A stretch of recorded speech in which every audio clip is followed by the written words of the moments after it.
Sooner or later, a person begins to realize what is happening to him, but often it happens too late.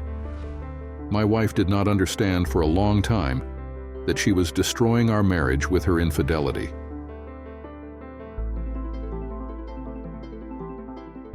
Brian Welker couldn't help but smile as he wiped the sweat from his forehead. Earlier that day, he had been promoted to shift foreman at Harding Containers, with the promotion taking effect immediately. The cherry on top was that he would be working the night shift for the foreseeable future. While most people dreaded the night shift, it was actually perfect timing for Brian. His son, a high school junior, was involved in several sports and clubs. By working nights, Brian would be able to attend his son's events without having to miss work. Having worked the night shift numerous times before, he had developed a routine for sleeping during the day that worked well for him. That's why he found himself crawling across roof trusses in his attic on a warm August afternoon. Following his promotion, he had been given Thursday and Friday off with pay, providing him the chance to rest and prepare for his new role starting Sunday night.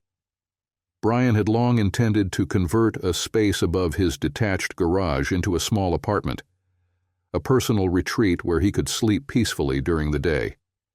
He aimed to minimize the usual interruptions and distractions that come with trying to rest while everyone else is active. He was currently running a cable to ensure internet access in his new apartment, as the Wi-Fi signal from the house didn't reach that far. He planned to install an extender in the attic at the end of the house closest to the garage, hoping it would provide a strong signal inside the apartment. As Brian worked to untangle the wire across the length of the attic, he heard faint noises coming from inside the house. It was early afternoon, so his wife, Brenda, should have been at work. Their son, Tim, was staying with Brenda's parents for a few days, meaning the house should have been empty. Brian crawled over the trusses toward the source of the sounds.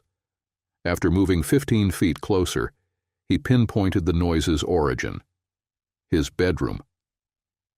The conversation became clearer as Brian positioned himself over an unused air conditioning vent in the bedroom ceiling. Brenda had complained that the old vent was blowing cold air on her at night, causing frequent neck aches. He had installed a new vent as far from her side of the bed as possible, but had never removed the old one. That would have required fixing the ceiling hole left by the old vent, so Brian simply left it in place, disconnected from any ductwork. He gently lifted the fiberglass insulation resting on the attic floor and slowly exposed the vent. His stomach churned when he saw his wife of 20 years with a thin man who had an exceptionally white backside. As painful as the sight was, Brian couldn't tear his eyes away. He felt helpless, watching the wreckage of what was once his marriage unfold before him. The couple were busy with their own business for a few minutes when Brian's mind finally began to clear. He set up his phone to record video and positioned it on the vent so that the camera had a good view of his marital bed. "I like the way you are," said the man who was having fun with Brenda. "Does your husband even realize how gorgeous you are?" "I asked you not to mention Brian," Brenda protested, although Brian found her protest rather weak. "It's not about him. He's a good lover and a great father. I have no doubt about it. But here I am, having fun with you, in his bed. What's wrong with that? I don't know why I let you talk me into doing this here. Right here. There's no risk of being caught in your apartment," Brenda said. The man suddenly tensed up. They both froze for a moment before Brian saw the man roll off. "Do you see how cool it is when you take risks?" Brenda's lover noticed. "Entertainment in my apartment usually goes well, but doing it in the marital bed takes it to a whole new level." Brian recognized the man and his wife only after he rolled over on his back. It was Bill Grant, the driver from the parcel delivery company where Brian and Brenda worked. Bill had recently divorced and had a daughter who was in the same class as Tim. "It sounds terrible," Brenda replied, although her tone was even. "Did you want to do it in his bedroom to get some adrenaline? You treat it like a kind of competition." "It's a competition for men," Grant said with a quiet chuckle. "You are a very attractive woman, but knowing that you are married and we are doing this in your husband's bed makes me feel like a winner. It's so exciting." "It wouldn't be so great if Brian caught us here. I do not know why I agreed to this, but it will not happen again. I'm worried that Brian will find out. It would ruin my marriage," Brenda admitted. "Let's make a deal," Grant suggested. "As long as you keep your husband away, I won't insist that we do this in his bed. But once he's back in your bed, we'll have to go back so I can prove my superiority." "I'm not going to say no to Brian. He's my husband. I can't just shut myself off from him and expect him not to mind," Brenda reasoned. "He's a man, and I'm his wife, and I have to do my marital duty. Do what you think is necessary, but remember, if he sleeps with you, I will be in this bed with you as soon as possible," Grant replied. "I'll try to keep Brian away and limit these secret meetings to my bedroom. I don't like to think about what would have happened if Brian had caught us," she said. Brian parked his truck in a separate garage, out of sight, so Brenda was unaware of his presence and that he was eavesdropping on their conversation. His face was wet with sweat, which dripped onto the attic insulation. He fought the urge to vomit, knowing how difficult it would be to clean up and how it would affect the smell in the attic. He remained motionless, listening to the couple get dressed and leave. As Brian walked up the stairs, he reflected on the disturbing news he had just received. The realization hit him hard. The despicable man was having an affair with his wife. A grim smile appeared on Brian's face as he thought about it. It really wouldn't be difficult for Brenda to avoid intimacy with him, since she would never feel his presence again. While taking a shower, Brian assessed the situation and quickly made several decisions. He decided not to argue with Brenda about her infidelity. Their son Tim was 2 years away from graduating from high school, and Brian decided to focus solely on his child. He will no longer worry about Brenda's desires or feelings. Given her obvious disdain for him, he saw no reason to care about her anymore. Brian was determined not to leave the house, which he had painstakingly renovated over the past 15 years, just to let some scoundrel enjoy it while being with his wife. Since Brenda didn't seem to be going to seek a divorce, Brian decided to wait until Tim graduated from high school. He knew there was one thing he would need: to finish his apartment much sooner than planned. Brian decided to incorporate some major upgrades. Instead of just using it as a place to sleep during his night shifts, it would become his primary residence for the next year and a half. He required a small kitchen and a full bathroom. By the time Tim graduated and went to college, Brian would have enough time to devise a plan for the future. To move forward, he contacted some contractors he knew to get estimates and decided to hire a company to handle the work. It would be done quickly and professionally, and he was prepared to pay for it. There was no need to pinch pennies by doing everything himself anymore. His promotion would easily cover the costs. For the first time, Brian realized that his time was more valuable than money. If he saved $1, half of it would go to Brenda. He was done with his old way of life. He had always tried to do as much work on his home as possible, believing it would benefit his family. That perspective changed dramatically when he caught Grant with Brenda. Brian was determined to fully fund Tim's college education, and beyond that, to rebuild his life and enjoy himself in the process. He no longer felt any loyalty to his unfaithful wife. Brian had managed to regain his composure by the time Brenda came home from work and found him sitting in the kitchen. "You're home already? Did you get off early for some reason?" Brian looked at Brenda and noticed that she seemed different. Her face had some lines and wrinkles, and she had gained a bit of weight. Why hadn't he seen this before? Had his love for her made him overlook her imperfections?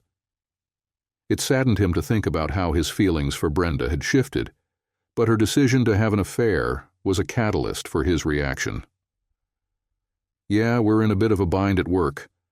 I've been asked to work nights for a while, starting tonight. They let me come home to pack a lunch and rest before heading back later." "They shouldn't be asking you to work nights after a day shift, even if you had some downtime," Brenda argued. "You'll be exhausted. At least try to lie down and get some sleep." "Good idea," Brian agreed. "I'll just go lie down and, Wait!" Brenda interrupted loudly, remembering the state of the bed. "I just realized I need to wash the bed linens." "All right," Brian said calmly, a grim chuckle escaping him at Brenda's discomfort. "I'll use the guest room. There's no need to get so worked up." A few hours later, Brian left the house as if he were heading to work. He stopped at a local sports bar to watch a baseball game and enjoy a few beers. He had set up an air mattress in his future apartment earlier. Once he was sure Brenda would be asleep, he parked in the garage and went up to his waiting air mattress. To his surprise, he slept quite well. The following day, one of the contractors Brian interviewed was between projects and offered a very competitive rate if Brian agreed to start immediately. The contractor's crew would be moving to a new site a few miles away in 2 weeks. Brian accepted the offer and signed the contract for work to commence on Monday morning. Brian's night shift ran from Sunday night through Thursday night, with the plant closing down on Friday evening and reopening on Sunday night. Brenda was aware that Brian wouldn't be working on Friday night, so she was puzzled when he prepared for bed and headed to the guest room that evening. "Why are you sleeping in the guest room? We won't have much time together while you're on night shifts. So, why not sleep in our bed?" Brenda asked, clearly confused. "Since I worked the night shift last night and only managed a few hours of sleep this morning while you were at work, I'm not very tired. I plan to watch a baseball game and maybe a movie afterward," Brian explained with his prearranged excuse. "I'm trying to adjust to staying awake at night and sleeping in the morning. I don't want to disturb your sleep unless you're thinking we should have some fun," Brian suggested, raising his eyebrows playfully. Brenda's response was just as Brian anticipated. If he hadn't overheard her conversation with her lover, he might have missed her fleeting look of surprise before she managed a weak smile. "I'm very tired today. How about we just hug and then go to sleep?" Brenda suggested it. "Besides, Tim is home tonight. He can hear us." "It's not enough for me to hug," Brian replied. "If you are not ready to fulfill your marital duty, I will avoid temptation and go to sleep in the guest room. You've never worried about Tim hearing us before, so that's not an excuse. You don't have to make excuses. I'm not the type to put pressure on anyone." "I understand, Brian. You're right. My excuse was inconclusive, and I apologize. I'm just exhausted and not in a romantic mood. I hope you will understand." "I understand better than you think. Let me know when you're interested. If I'm in the mood too, we could meet." "Good night," Brian said and headed for the guest room, leaving Brenda looking puzzled. On Saturday, Brian played ball with Tim for an hour and did some work in the yard. Before going to bed, he went into the guest bedroom, and Brenda watched him, wondering at his strange behavior. Early Sunday evening, Brian went to work to prepare for his shift as a foreman. By the time the workers arrived, he was already feeling confident in his new role. He didn't tell Brenda about his promotion. She kept secrets from him, so he started hiding it from her. His shift was successful. He was positively received by his team and felt that he had a great team. Although the new position involved a lot of responsibility, Brian was familiar with the difficulties and knew how to deal with them. He adapted to the job easily. Brenda had already left for work, and the construction crew was setting up when Brian got home Monday morning. He had a quick word with the foreman to make sure everything was on track before heading inside. He fell asleep almost instantly, but was woken up several times by the loud noises from the crew working on his apartment, and once by the ringing of the phone. Frustrated that he'd forgotten to turn off the ringer on the guest room's landline, Brian groggily answered, "Hello?" "I'm sorry, Brian, did I wake you?" came his mother-in-law, Beverly's voice. "Is that the reason you called?" Brian snapped, irritated. "Just to check if I was sleeping?" "There's no need for the attitude," Beverly replied, calmly. "Bill and I know you're on the night shift, and we won't be bothering you.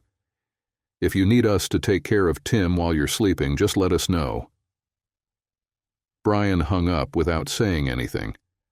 As he unplugged the phone from the wall, he couldn't help but think how stupid people could be. It took him a few minutes, but he eventually fell back asleep. The construction crew finished their work in less than a week. Brian was amazed that the contractor had completed the entire remodel in just 4 days, while it would have taken him 4 months. After waking up on Friday afternoon, he headed to a furniture store where he ordered a king-sized bed, a small kitchen table with 4 chairs, and a compact sofa. Then he went to an appliance store and picked out a large flat-screen TV, a refrigerator, an oven, and a microwave. By Monday afternoon, his bachelor pad, as he called it, would be ready for him to move into full-time. He laughed, recalling how confused Brenda had been when she came home from work on Monday to find a group of men working around the detached garage. She approached Brian, who was chatting with the foreman, and insisted they have a private conversation to explain what was going on. "I'm having them finish an apartment above the garage," Brian explained. "I need a quiet place to sleep during the day without interruptions. It's going to be double insulated to block out noise, and there won't even be a landline. Since I'll be working nights for a while, I figured it would be a great way to get rest without disrupting you and Tim. You won't even notice I'm there." "Not notice you're there?" Brenda echoed. "You're my husband and Tim's father. We're supposed to notice you." "I'll still be going to Tim's baseball practices and games. I'll bring him home after, so we'll spend plenty of time together. Don't worry about that. We'll all have dinner together, too. A few days ago, I asked you to let me know when you would be in the mood for special attention, but you haven't accepted my offer yet. Are you implying that tonight is the night? You're acting like a jerk. Husbands are supposed to do more than just sleep with their wives whenever they feel like it. We expect them to have conversations, romance, and exchange thoughts, not just problems. Marriage is not just about physical intimacy, and you know it." "Don't even think about lecturing me on what a good marriage is," Brian warned. "I will compare my efforts with yours at any moment. This will work just fine. You just need to tell me when you want me to be in bed with you to help you." "I'm not some damn cow who needs or wants to help," snapped Brenda. "You're not going to do any of this until you really apologize. And I want to spend a nice evening in a nice restaurant with these apologies, asshole." Brian just smiled broadly and left, leaving Brenda completely confused. While he was helping her avoid Bill Grant, who demanded intimacy in her marital bed, Brenda was worried about Brian's behavior. He just stopped being himself. He ignored her, and it really bothered her, especially considering he used to be so attentive. She had decided that once Brian apologized for his rude behavior, she would give him a night to remember. She knew he wouldn't last much longer without intimacy. No man could go from getting it 2 or 3 times a week to nothing and be content. Brenda was sure he'd come chasing after what she had. He'd been like that since they first met. He was far too young to lose interest in intimacy. By the following Wednesday, Brian had fully settled into his new apartment. The upcoming weekend would give him 3 days off due to Labor Day, and Tim's junior year would start the next Tuesday. "How would you two like to go to a Diamondbacks game this weekend?" Brian asked over dinner on Thursday. "They're playing the Dodgers and fighting for the pennant. It should be a great series." "Really? That would be awesome." "Thanks, Dad," Tim exclaimed enthusiastically. "You know I'm not a big fan of baseball." Brenda grumbled. "I'll pass on that. I'll find something to do around the house." "I'm sure you will," Brian muttered, just loud enough for Brenda to hear. "It's settled. Tim and I will go to the Saturday night game." "Wow, I can't wait to tell Scooter about this," Tim burst out. "He's a huge Dodgers fan. He used to live in L.A. "Why don't you invite him?" Brian suggested. "Baseball's more fun with friends, especially when they're fans." "I'll call him right now, thanks, Dad," Tim replied excitedly as he dashed off to grab his phone. "You really made Tim's day," Brenda commented. "Baseball's a great way to bond with the boys. Horace seems like a nice, polite kid." "Holy crap. His name's really Horace?" Brian asked, shaking his head. "No wonder he's got a nickname. What kind of parent names their kid Horace unless they have a grudge against him?" "Tim told me Horace's father died of a brain aneurysm 2 years ago," Brenda continued, deliberately ignoring Brian's remark about the boy's name. "He and his mom moved here this summer to be closer to her parents. They're older and not in the best of health." "I'll just call him Scooter and pretend I never heard his real name," Brian declared as Tim rushed back into the room. "Scooter's mom said he can go," Tim announced excitedly. "This is going to be awesome." On Saturday afternoon, Tim pulled his truck into the driveway of a neat ranch-style home in a nice neighborhood. Before he even came to a complete stop, Scooter darted out of the front door.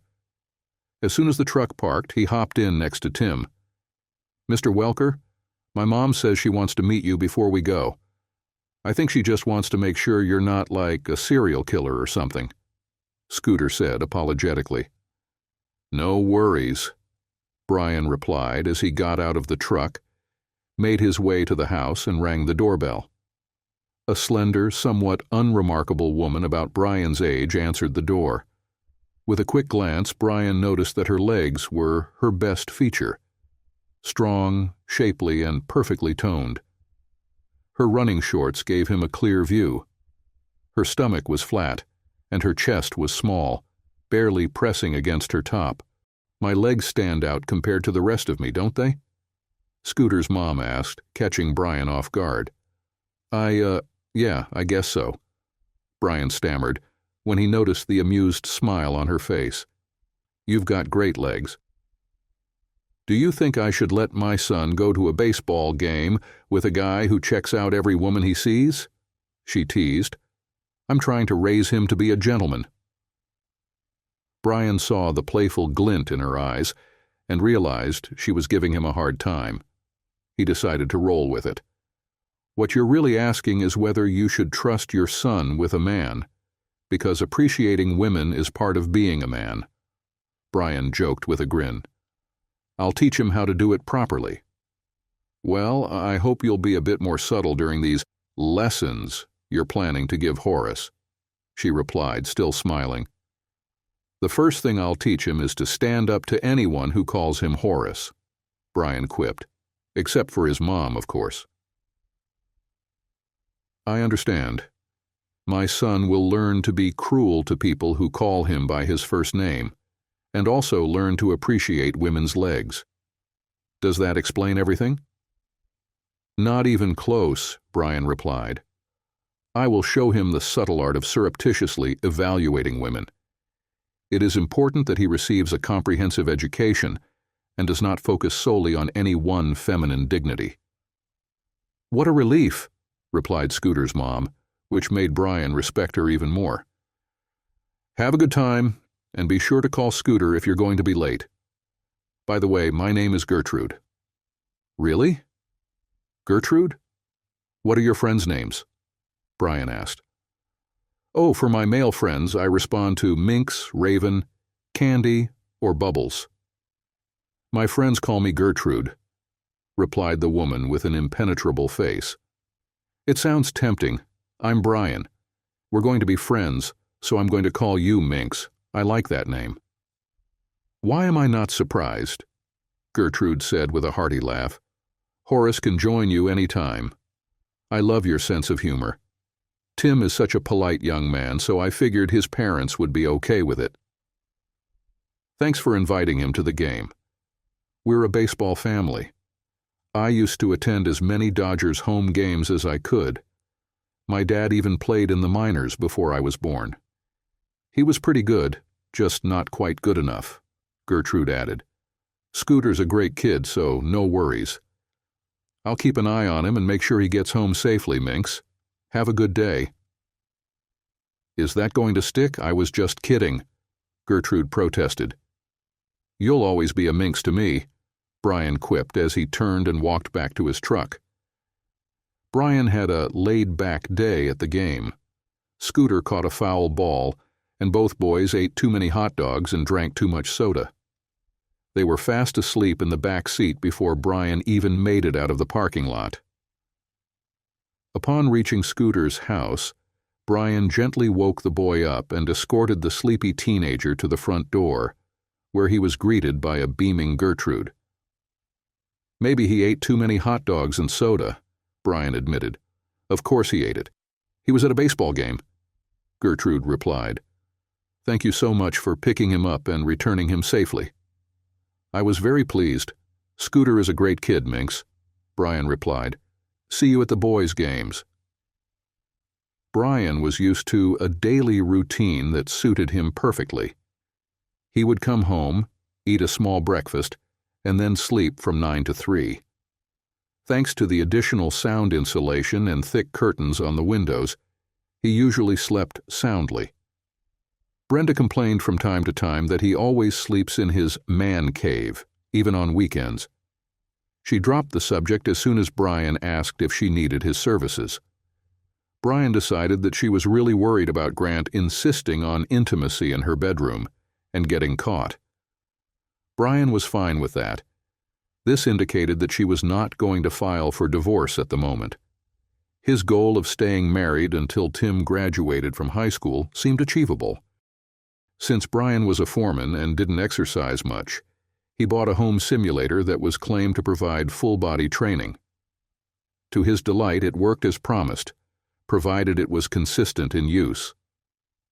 He attended all of Tim's baseball practices, and soon the coach assigned him to work with a few guys on the side, while he focused on training with another group of players. Tim was already a pretty good player and was showing progress, but Scooter was the one who really surprised Brian. At the beginning of the season, Scooter had a certain talent, but he was indecisive and insecure. Brian tried to help him as much as possible, including spending several hours on weekends training at a local park. Since he didn't engage in intimacy, Brian decided he might as well throw out some energy playing baseball with the boys. As Scooter's confidence grew, his performance on the field improved significantly. By the middle of the season, Scooter was hitting cleanup and playing shortstop at a high level. Tim, meanwhile, was the starting center fielder, batting third. Brian was incredibly proud of both boys' achievements. One thing Brian couldn't help but notice was the extra attention he was getting from some of the other kids' mothers. For some reason, they found his jokes funny, and his efforts with the kids were often praised. A few mothers would bring baked goods for the team, but they always made sure he got a portion of whatever it was. Tim's friendship with Scooter and the time Brian spent with the boys naturally led to him spending more time with Gertrude. Brian saw her as a sharp, witty friend. One day, he decided to ask her about the newfound attention he'd been getting from the other moms. I might be completely off here, Minx, but I've got a personal question for you, Brian started. Almost a B cup, Gertrude quipped immediately. What? I don't get it, Brian admitted, confused. Isn't it usually when a guy says he has a personal question, he's about to ask a woman her bra size? She teased. Well, yeah, that's often the case, Brian laughed. But actually, I was going to ask if you've noticed some of the other moms treating me differently lately. Do you think they've been acting a bit friendlier? Well, aren't you perceptive? Gertrude shot back. You really have no clue, do you? I'd need more details about the what you're referring to before I could respond, Brian replied thoughtfully. I understand the infield fly rule. I know you don't make the first or last out at third base. You're not talking about those baseball fundamentals, are you? No, I was referring to the unwritten rule about not bunting or stealing bases when you're way ahead, Gertrude quipped, before her tone became more serious. If you'd been paying attention, you'd notice that the friendliest team moms are also single moms. You're a great dad, good-looking, and have a solid job. To them, that makes you a prime catch, she explained. What about the fact that I'm married? Wouldn't that matter to them? Brian asked. They've considered that, replied Scooter's mom. That's why none of them have actually tried to seduce you. No one's gone that far, right? No one's tried to seduce me, not that it's ever been an issue, Brian answered. I'm married, so I'm not exactly available. Brian, I hate being the one to break this to you, but as your friend, it falls to me. The moms all know your wife is cheating on you. And that's not the worst of it. The rumor is she's cut you off intimacy. You two don't sleep together anymore, and everyone assumes it's only a matter of time before you're back on the market. These women are just waiting for their chance to sign you to their team once you're released. Brian was shocked by Gertrude's revelation. How could so many people know about his personal life? Who could possibly know about his intimate life, or lack thereof? And then it hit him. Brenda must have told that jerk that we weren't sleeping together, and now he's bragging about it. That pathetic jerk. Are you talking about your wife or her lover? Gertrude asked, trying to defuse the situation. I must say you don't seem too surprised by the rumors. Have you already suspected Brenda of cheating? No, I never suspected, Brian replied. You didn't guess at all? Gertrude asked with obvious skepticism. I knew she was cheating. I just never suspected it, Brian replied. I'm confused. How could you know without suspecting? It's simple. I didn't suspect anything until I found Grant and Brenda in our bed.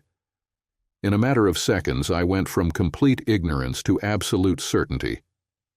I missed the whole being suspicious part. It raises more questions than it answers, said his confused friend. You caught them in the act, but you're still married and not in jail. You're not a fan of swinging or watching, right? Please, don't tell me you're one of those guys. Trust me, it's not like that, Brian assured her. I just adjusted my priorities. Spending more time with Tim and not being a part-time dad became my main goal. Staying with Brenda seemed like the best way to achieve this. I started working at night, which always complicated our intimate life. I built a nice apartment above a detached garage and moved there. I told Brenda that it was so that I could sleep peacefully during the day and not be bothered by everyday things. She wasn't thrilled about it, but Grant told her that every time she made love to me, he demanded that she sleep with him in our bed. It bothered her, but not enough to stop sleeping with him. She thinks her affair is a secret and wants to keep it a secret. I haven't told her yet, but I won't sleep with her anymore. I passed the tests for diseases at the clinic. I'm clean and I intend to stay that way. You're serious? You heard that? Unbelievable. How could she treat someone like you so terribly? That guy's a total jerk. Gertrude fumed. All the single moms think you're quite the catch. I think you might be overestimating my appeal. I've never exactly been the heartthrob type. Sure, I've got a good job, which probably makes me more appealing to some women who are desperate, Brian replied. Are you kidding me? You're handsome and have a great smile, Gertrude pointed out. You're strong, kind, smart, and great with kids. If I didn't feel so plain and, well, lacking in the chess department, I'd have already made my move. Maybe I should just stop talking now. Thanks for being a good enough friend to tell me what people are saying and thinking, Brian said with a frown. I didn't realize everyone knows I've been cheated on. It's humiliating. I can't even keep my own wife happy. I must be a real pushover. You're a good man and a great father. You're strong enough to go through all this just so you can have a good relationship with Tim. Even Horace thinks you're pretty cool. Who? Brian asked. You must be feeling better if you're making fun of Horace's name, Gertrude said, smiling. You're a good friend. You've kept me grounded. I just hope Tim never finds out. That ship might have already sailed, Gertrude admitted. Horace says Tim knows something's off at home. You pretty much avoid his mother. It's only a matter of time before he hears something, especially with how many people are aware of it. You know what bothers me? Gertrude said. Horace has a crush on Heather Grant. That's awkward for both him and me. She's a nice girl, but she has no clue what a miserable jerk her dad is. I'm just relieved Tim isn't the one chasing after Heather, Brian replied. That would be a real mess. I guess I should be thankful for small mercies. Horace told me Tim's pretty interested in Holly Ingram, but that shouldn't surprise you. She comes to every game and cheers for every move he makes, Gertrude said with a smile. Yeah, I've seen her around. She seems like a nice girl. I knew her dad and uncles back in school, Brian recalled. They're a good family. 2 days later, Tim's team participated in the first round of the district championship. When it came time for the game, Brian realized that he was probably more worried than Tim. It didn't help that the usual trio of single mothers were trying to get his attention. Norma Wilson was wearing a top that revealed a significant portion of her cleavage. She was constantly finding excuses to bend down in front of Brian to pick up something or check it out. Brandy Bourne, on the other hand, was more covered up, although her form-fitting sweater accentuated her slim waist and flat stomach. She constantly asked Brian questions about the team and the players. Jillian Patterson was more blatant about it. For some reason, she needed to stand so close to Brian that her impressive chest was always pressed against his arm or side. Gertrude handed him a soda and hot dog with a knowing smirk before returning to her seat on the first base side of the diamond. Brian noticed that all 3 women seemed to find a reason to move away from him simultaneously. He thought it was odd until he heard a familiar voice behind him. I decided to join my husband this afternoon to watch my son play. I didn't expect to have to push through so many admirers to get to him, Brenda said, louder than necessary. What's going on, Brian? The game hasn't started yet, but Tim looked pretty good in batting practice, Brian replied, trying to shift the focus. Nice try, Brenda shot back. Why were those women hovering around you like flies on a pile of dung? It's a good thing you aren't allergic to silicone. If you're looking for an explanation of how women's minds work, you're out of luck. I don't have a clue, Brian admitted. I'm even surprised to see you here. My son is playing in an important game. I'm here to support him. Clearly other mothers are here too, but it seems some of them have other interests. Brian commented, You've been too busy to come to the games.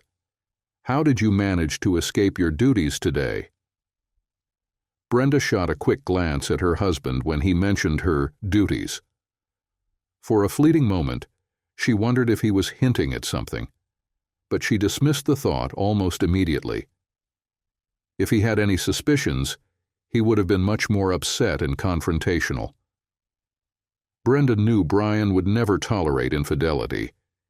If he were aware of it, he would make his feelings very clear. I made time. This game is important to Tim, so it's important to me.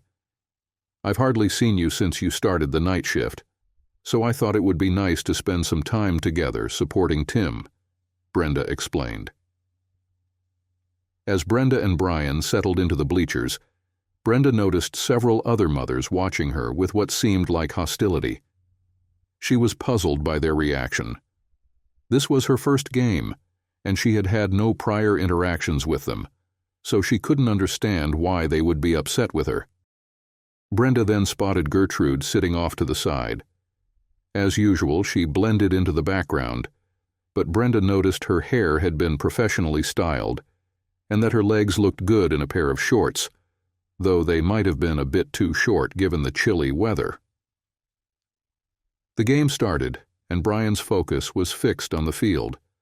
The first two batters were struck out before Tim stepped into the batter's box. Brenda felt anxious for her son when she saw how fast the initial pitch was and how dangerously close it came to his head. The second pitch was low and outside, but Tim made solid contact, driving it over first base for a stand-up double. Scooter was up next. Brenda observed that he appeared older, stronger, and more confident compared to last summer. The first pitch nearly struck Scooter's head as it popped into the catcher's mitt. If he hadn't leaned back, it might have hit him. Brenda heard Brian laugh softly as Scooter readied himself for the next pitch. "Trying to intimidate those boys is a big mistake," Brian commented to those around him. "I just hope the pitcher tries to sneak a fastball past Scooter." The other spectators nodded in agreement as the pitcher prepared for his delivery. He was a powerful thrower and added extra force to his next pitch. There was a loud crack as Scooter's bat connected with the baseball. Gasps and cheers rang out from the bleachers as the ball soared over the center field fence. Tim crossed home plate and waited for Scooter to touch base before they celebrated with high fives. Gertrude beamed with pride as her son circled the bases. She looked at Brian and saw tears on his cheeks. He spent countless hours practicing pitching and batting with Tim and her son. His joy and pride were almost palpable. Gertrude was extremely grateful to Brian for the mentoring he had given her son since their arrival. Horace grew up to be a wonderful young man, and Brian played a huge role in the formation of his character. Brenda went to the pizzeria to join Brian and Tim as the team celebrated the victory. She found a parking spot quite far from the entrance. When she entered the restaurant, she saw Norma Wilson and Brandy Dorn standing too close to her husband. Brenda wasn't surprised when they seemed to disappear at her approach. This made her mentally repeat the conversation she had 2 weeks ago with her lover, Bill Grant. "It's time to do it in your bed, don't you think?" Bill nudged Brenda as she was getting dressed after the meeting. "You said you weren't going to do this in our bed anymore until Brian and I had intimacy," Brenda reminded. "I'm not comfortable taking that risk." "Are you really saying that you haven't had intimacy with your husband since the day we were at your house?" her lover asked incredulously. "You said I should stay away from him as long as possible, and you won't insist on intimacy in our house until he makes love to me." He worked the night shift that day and slept in the room above the garage. "We haven't even shaken hands since then." "He's too young and you're too attractive for him to lose interest in intimacy. Is he definitely a man? Or maybe he's dating someone else?" "He's definitely a man," Brenda exclaimed. "He is very courageous. He would never cheat on me. He just works the night shift and is usually very tired. He only comes home for dinner except on weekends when he does household chores. No normal man who has such a wife will voluntarily give up intimacy, even if he works 18 hours a day," commented Grant. "He must be fooling around. This should make it easier for us to communicate. He gets what he wants, and I get what used to belong to him. Brian would never cheat on me, Brenda said firmly. He takes our marriage vows seriously. He is not the kind of man who will hide and have cheap affairs. Do you think so? Bill asked. Well, no. This is just a temporary phenomenon. He was too busy working and playing baseball with Tim to pay much attention to me. I deserve some fun.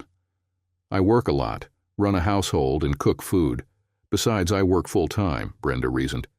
We both know it won't be for long. Bill chuckled, thinking about Brenda's words. I think you're right. We will enjoy it while it lasts. Let me know when I can have fun with you in your own bed. I still really like this idea. Remembering Bill's words, Brenda began to worry as she watched the two women surrounding Brian quietly leave. It was clear that he was attracting the attention of several very beautiful women who showed interest in him. She realized that she needed to protect her marriage from the advances of these women. Then she noticed Gertrude sitting alone. Brenda quickly came up with a plan. Smiling broadly, she sat down next to the surprised Gertrude. It's good to see you again, Gertrude. Horace has become a great baseball player, and he's a really great kid. You must be proud of him. Yes, Gertrude replied cautiously. Tim is doing well, too. Brian's time with them changed the situation for the better. He was a great mentor to Horace. Yes, sometimes Brian can be too good, Brenda replied, sensing an opportunity for her proposal. I'm sure you've noticed that blondes are always hanging around him. I was hoping you could help me with something. I believe Brian wouldn't go astray under normal circumstances, but he's still a man, and these women practically flaunt themselves when they're around him. What exactly do you want me to do? Asked Gertrude. Pour cold water on them when they get too close. Well, I can't attend most games and workouts because of my job and other commitments.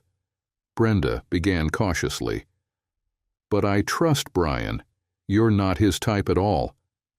If you could just stay close to him when I'm not around, it would mean a lot to me. I'll ask Brian to stay close to you and be more attentive. I hope these home-wrecking women decide he's interested in you and leave him alone. I know pretending can be uncomfortable, but it's for a good cause. You could help save our marriage. Let me make sure I understand this correctly, Brenda said in disbelief. You're concerned that these attractive intimacy single moms might try to seduce Brian, and you're asking me to sort of take your place at his games and practices? You think I'm a safe option because I don't have big bray T's and I'm kind of plain looking? I never said you were plain. I just know Brian. For whatever reason, he's less likely to fall for you than for some big bray T-said ex-cheerleader type. You'd be helping him stay faithful. Do you really think cheating is a deal-breaker? Gertrude asked thoughtfully. Would it be so awful if he hooked up with a few of those willing women as long as you stayed his number one? You've got to be kidding, Brenda shot back. I love my husband, but I'll never tolerate cheating. It's absolutely a deal-breaker. It ruins the marriage contract. I could never forgive infidelity. From my perspective, the marriage would be over. You of all people should understand. You were married for years. I do understand loyalty and fidelity. It makes sense that cheating would break the marriage contract. Gertrude agreed. I have to admit, I see your point. I need to get to Brian. Can I count on you to keep an eye on him when I'm not around? Brenda asked. Of course, Gertrude replied with a smile. Make sure you explain everything to Brian. I'll do my part. Who better to keep a good man from straying than a flat-chested, homely, boring woman? I wouldn't have put it that way, but you've summed it up pretty well. Thanks again, Brenda said as she headed out to meet her husband. Last night, Brenda wanted to talk before I left for work, Brian said the next day at practice. The bottom line was that there are too many intimacy single moms hanging around me. She thinks I'd be safer if I stuck close to you, Minx, or, as she calls you, Gertrude. But for some reason, I don't feel safer. You're smart enough to know no man is ever really safe around a single woman, no matter how small her chest is or how plain she looks. Gertrude joked.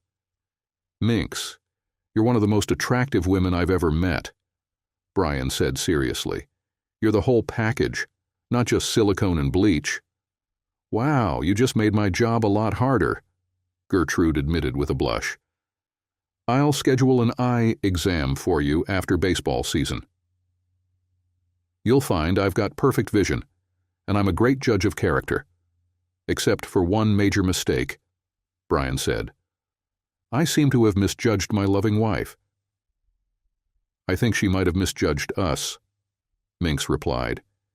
If, that is, you truly find me attractive. Brian was amused by the reactions of the single mothers as Minx stayed close to him. He spent a lot of time chatting and joking with her. The most common reactions were disbelief, followed closely by disappointment. It only took one practice for Minx to effectively separate him from the crowd. The team's next game required a 3-hour drive to Middleburg. It was decided that the team would travel the day before and stay overnight at a hotel to ensure the boys were well-rested and fresh for their upcoming challenge. Brian gave a ride to Jake Winston's parents, along with Minx. The conversation during the drive revolved around the team's chances of winning the district and possibly the state title. They arrived at the hotel shortly after the team bus. Brian helped Ralph Winston retrieve his luggage from the trunk. Some parents, including the Winstons, had volunteered to chaperone the boys and would be staying at the same hotel. The other parents had to book rooms at different hotels due to the high number of fans and players in town for the games. 6 teams were scheduled to compete in 3 matches, representing different school divisions. Before Tim boarded the bus, Brian told him he wouldn't be staying in the same hotel and reminded him to behave for the coaches and chaperones. He assured his son he would be at the team's practice the next morning.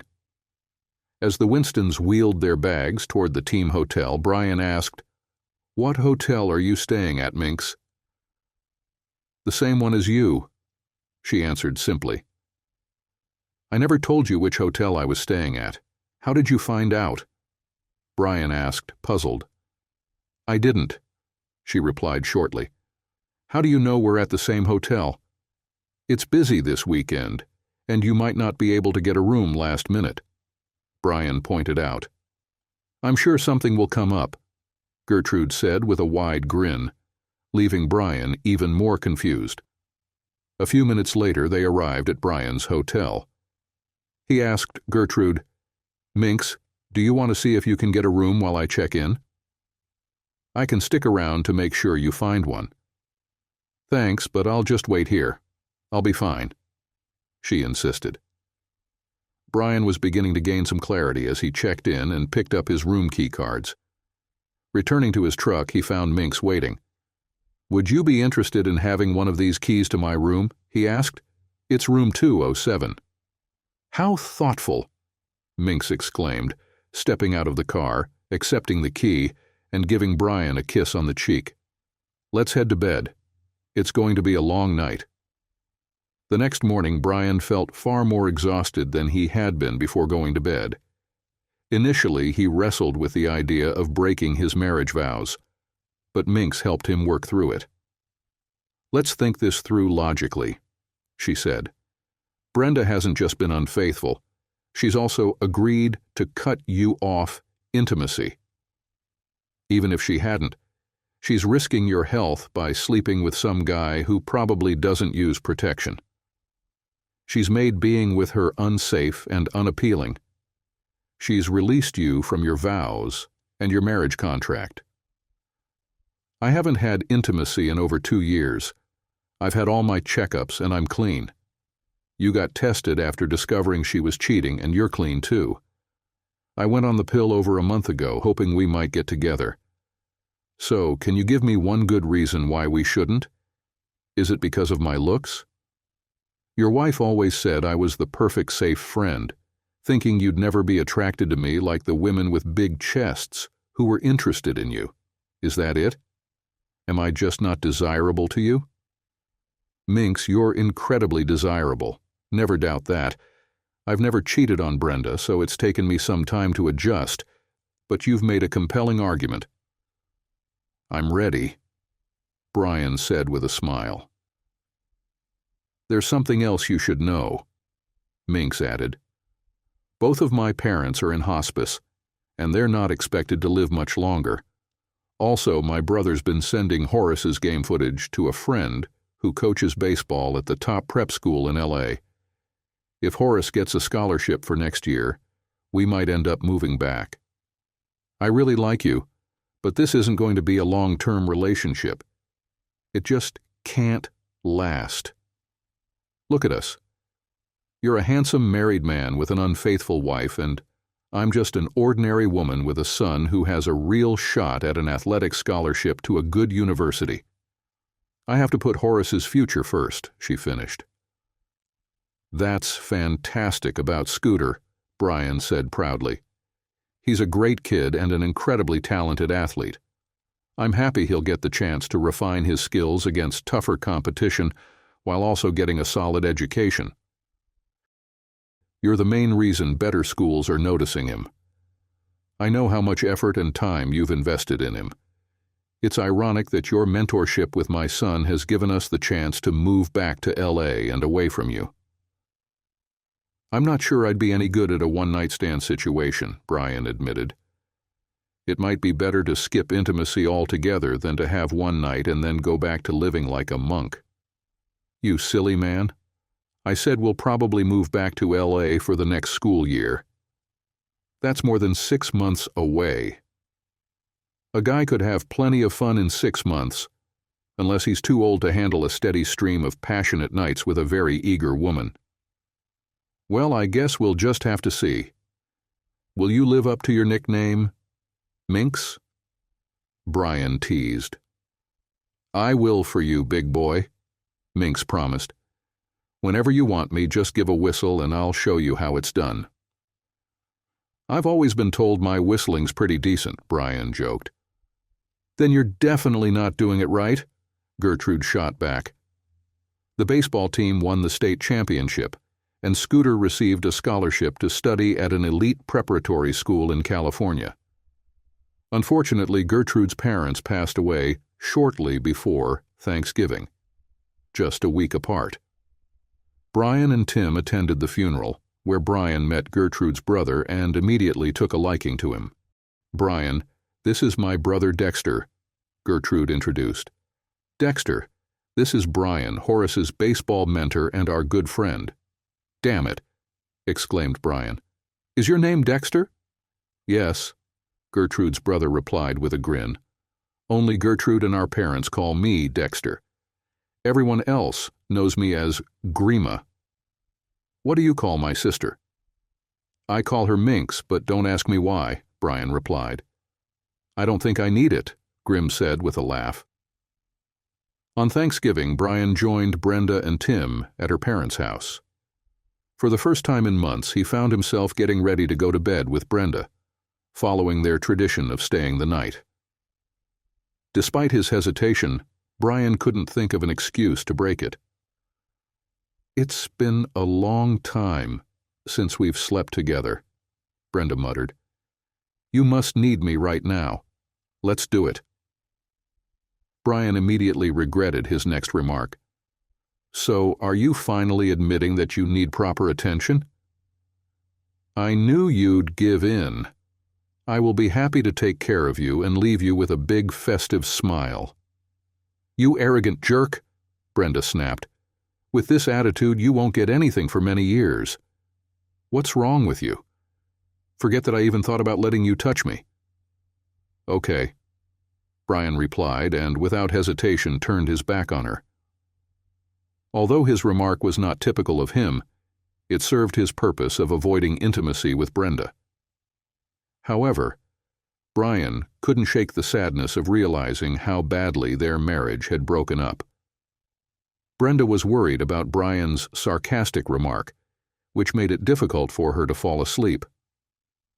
Lying next to him, she wondered if he knew about her affair, or if he was just upset that they hadn't been intimate lately.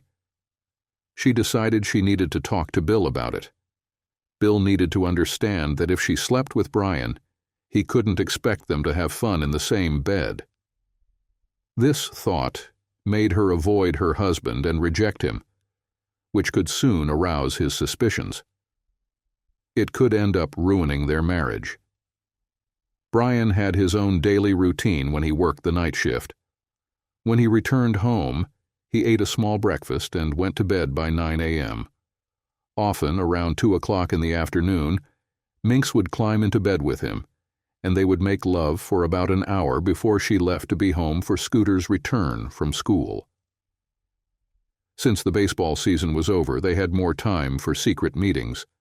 This routine allowed Brian to clean himself up when Tim came home from school. Brian often took a short nap in the evening before heading back to work. Overall, both Brian and Minx were doing well. One evening in early December, shortly after Brian arrived at work, Tim called him.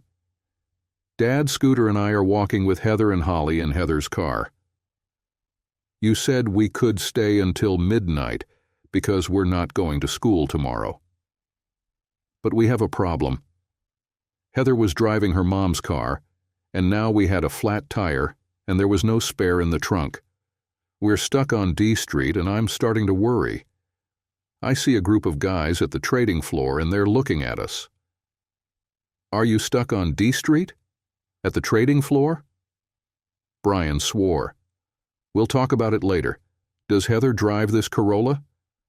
"Yes, it's a 2017 Corolla," Tim replied quickly.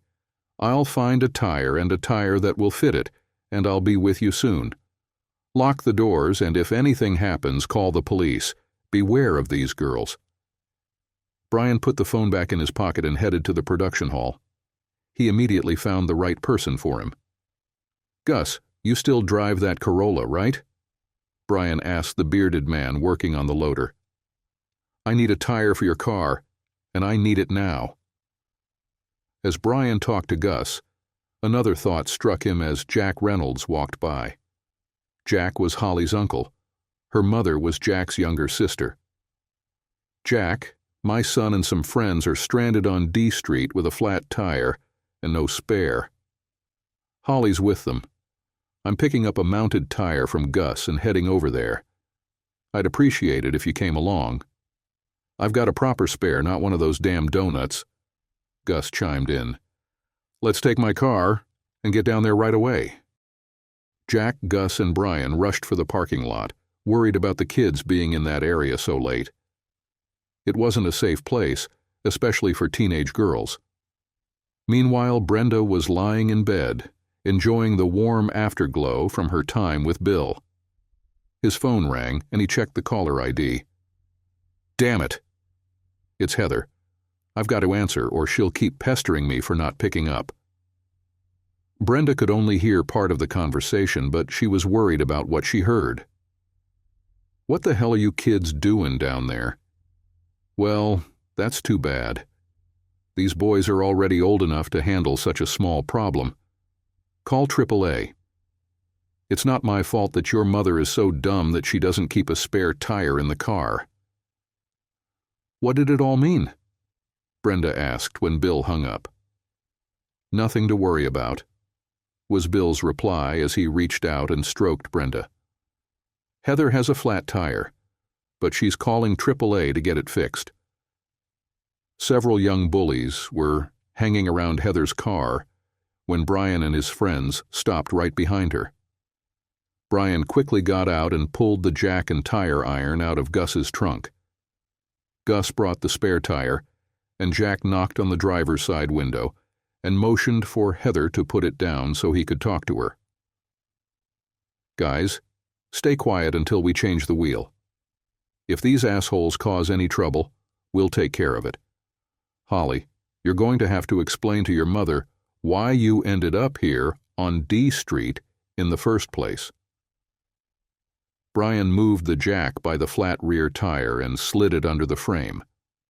He turned it until the tire was snug against the frame, and then stood in front of the tire to loosen the mounting nuts. While Brian was tinkering with the tire, Jack was approached by the obvious leader of the tough guys.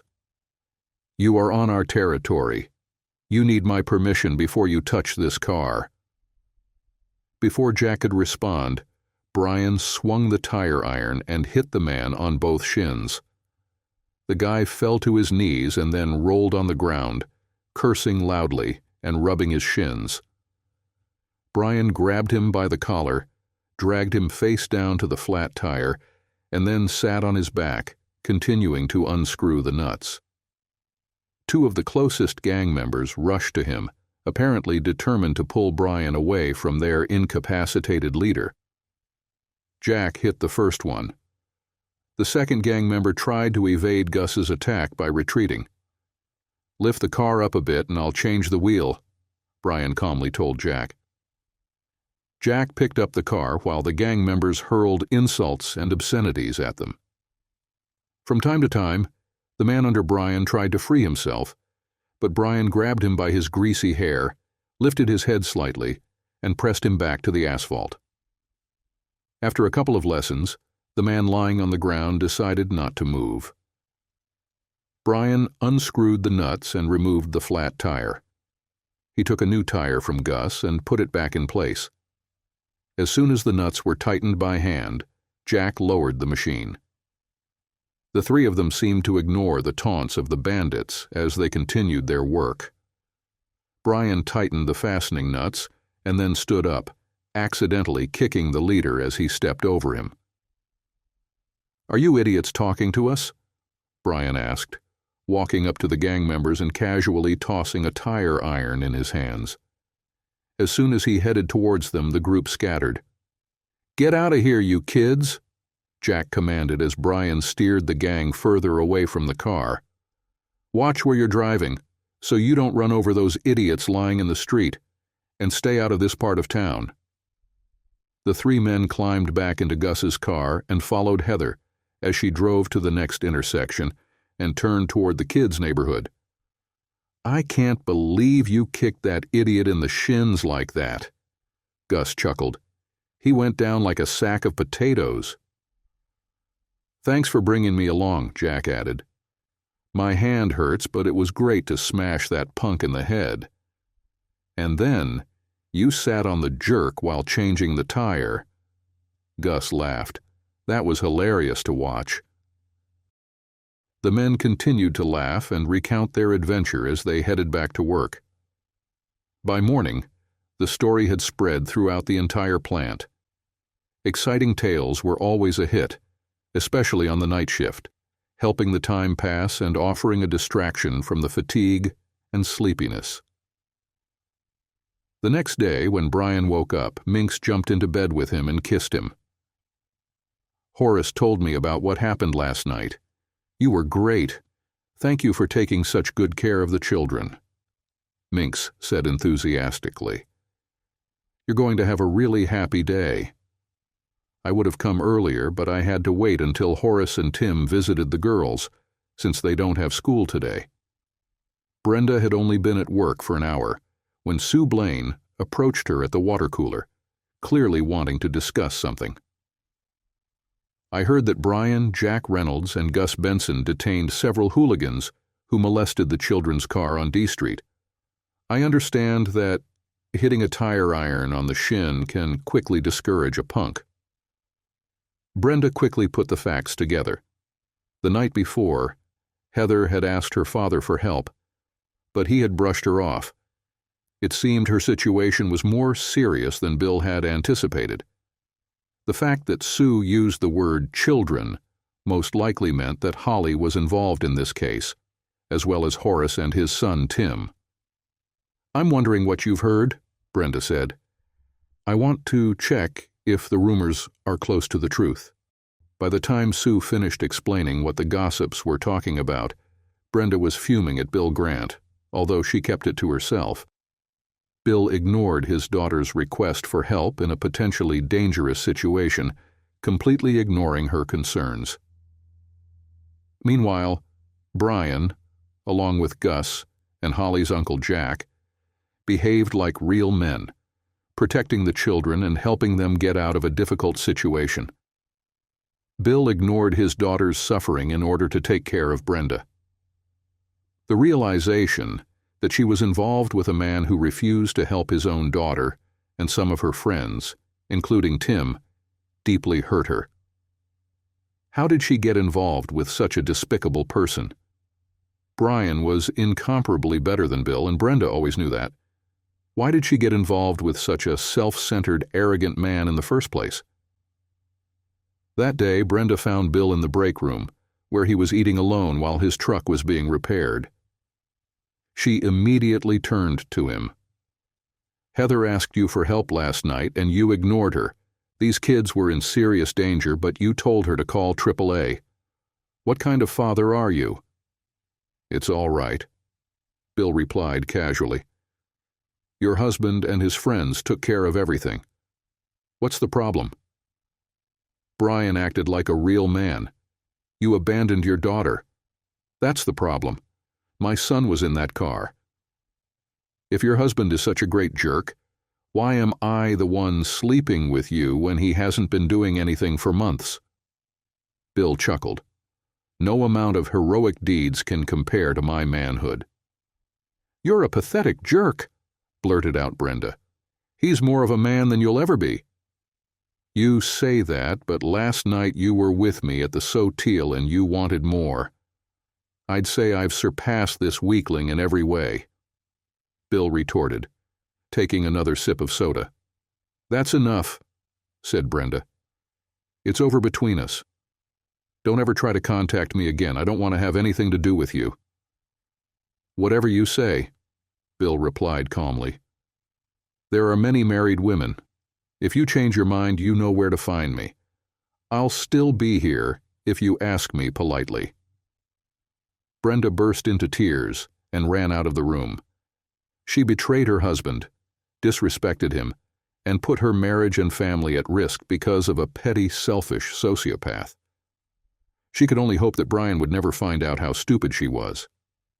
Realizing the enormity of her mistakes, she realized that she had a lot to atone for. Minx was having fun with Brian when she heard sobbing behind her. Turning around in surprise, she saw Brenda, tears streaming down her face. "How could you do this to me?"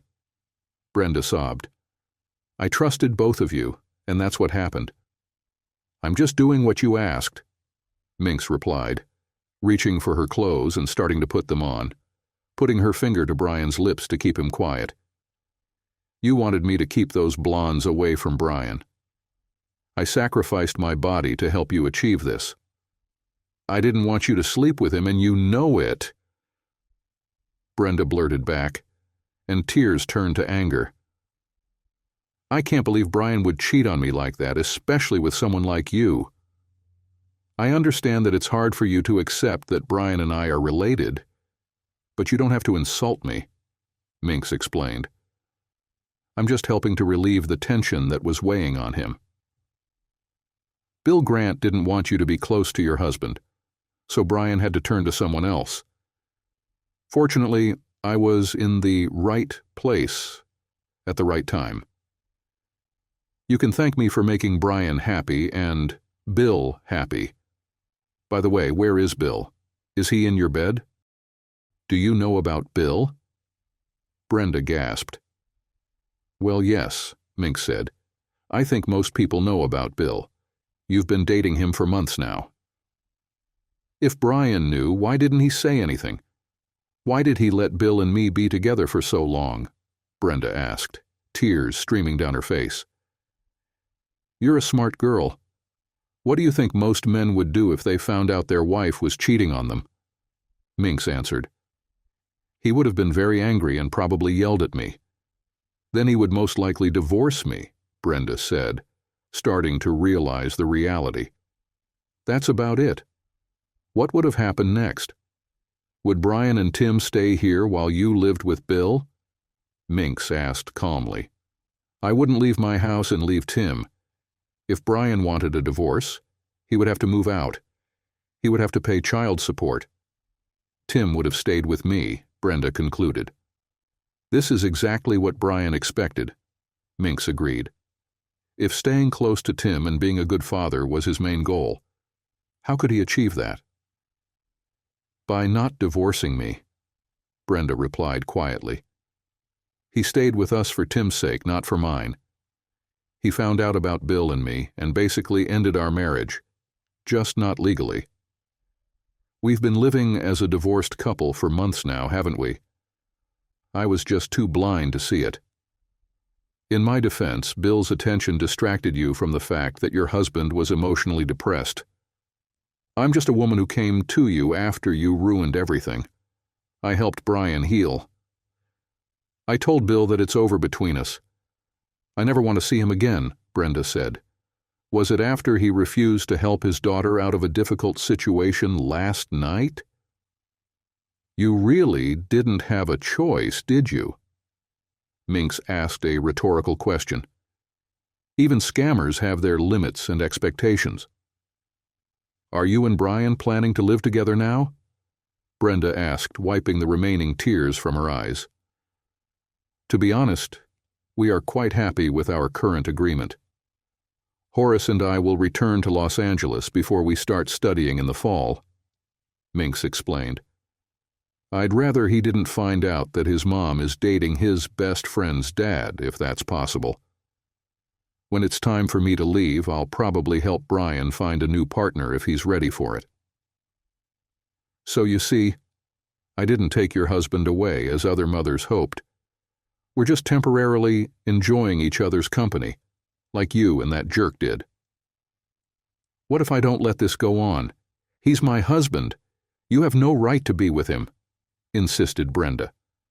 I got this right the moment you decided to be with Bill Grant, Minx retorted. It actually freed Brian from any obligations he had towards you. He and I have an exceptional relationship, and we trust each other, if you can imagine. Brian knows that if he wants to stay with me, he can't have a relationship with you or anyone else, Minx continued. Who knows what other women Bill Grant was with and what diseases he might have had. Brenda burst into tears again, remembering Gertrude's words. Could Bill have been dating someone else on the side? Of course he could. Brenda lost all illusions about what kind of person Bill Grant was. She needed to be examined as soon as possible. What happens now? Brenda asked, her voice filled with apprehension. Let's keep things as they are, Minx replied. I'll make sure to wake Brian up as often as I can. You continue working late and staying away from him as much as possible. It should work out just fine. If it isn't broken, don't fix it. I'm not going to do that, Brenda said firmly. You're leaving in a few months. I plan to stick around and prove to Brian what a great wife I can be. He won't need you anymore. Except he knows I'm faithful to him while you're out there just waiting for whoever comes along, Minx retorted. Basically, I control your intimacy life, or at least your intimacy life with Brian. I won't let him near you while he's with me. I won't risk disease, and he isn't too thrilled about it either. Brenda, with a touch of false bravado, said, One thing I realized, although too late, is that a relationship involves much more than just intimacy. In fact, intimacy without love or commitment can be quite humiliating. I will perform the roles that a wife should perform voluntarily, while you will only offer him intimacy. Think about it. Okay, Minx replied. I've thought about it. Let's continue. You can cook excellent lasagna and meatloaf, keep the bathrooms clean, and do his laundry. I will try to please him as often as possible. Let's see who will be happier in the end. Brenda begged, Brian, I need to express how ashamed I am and how sorry I am for disrespecting you. Will you ever find the strength to forgive me? Minx intervened. How could he trust you again? Maybe one day he will forgive you, but to regain his trust is a completely different story. This is always a problem for those who cheat. She continued, I suggest you make the most of the next few months while you remain Brian's wife in name only. Think about what you sacrificed for a fleeting connection and learn from it. Brian doesn't want to destroy his family while Tim is in school, so you have about 9 months after I leave to try to get him back. Once Tim graduates from high school, Brian may well kick you to the curb. Brenda asked, Brian, why are you letting her speak on your behalf?